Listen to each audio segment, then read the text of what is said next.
මේක තමයි පරණ පාලම ගම්පල. මේ බලන්න කොච්චර යට වෙලා තියෙනවද කියලා පොඩ්ඩක් හිතලා බලන්න කොහොමද යට වෙලා තියෙන්නේ කියලා.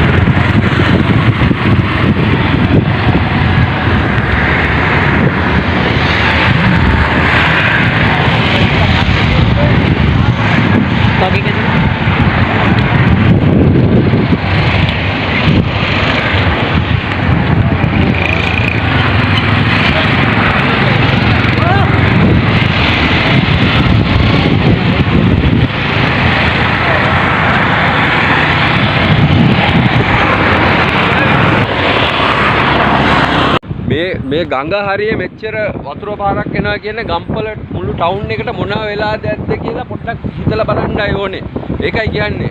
නැත්තම් තරහයකටද නැත්තම් මේ ආතල් ගන්න නෙවෙයි මේ වීඩියෝ එක දාන්නේ. අයිකොත් මෙච්චර දවසට කවුරුත් මේ හරිය මං හිතන විදිහට මීඩියා එක හරිය ඇවිල්ලා නැතුව ඇති වීඩියෝස් එකක් දාලා ඒකයි මේ වීඩියෝ එක දාන්නේ. වෙලා තියෙන්නේ කියලා ජඹුර බලන්න. ගඟේ ජඹුර අයිකොත් මේ ගම්පල ගඟ මෙච්චර ජඹුර නෑ.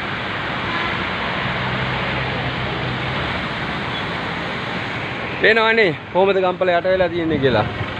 ඒකයි කියන්නේ. මෙච්චර යට වෙලා වෙච්ච ඉඳ තමයි ලියොනෙස් එක පිටිපස්සේ එච්චර බොඩිස් ගත්තේ.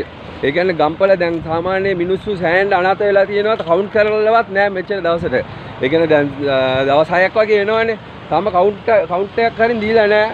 ඒ ගැනයි මම පොඩ්ඩක් කියන්නේ පොඩ්ඩක් සැලකිලිමත් වෙලා පොඩ්ඩක් මේක පොඩ්ඩක් ඩ්‍රෝන් කැමරා එකක් හරින් ගහලා ගම්පලට මොනවද වෙලා තියෙන්නේ කියලා චුට්ටක් බලන්න කියලායි මම කියන්නේ.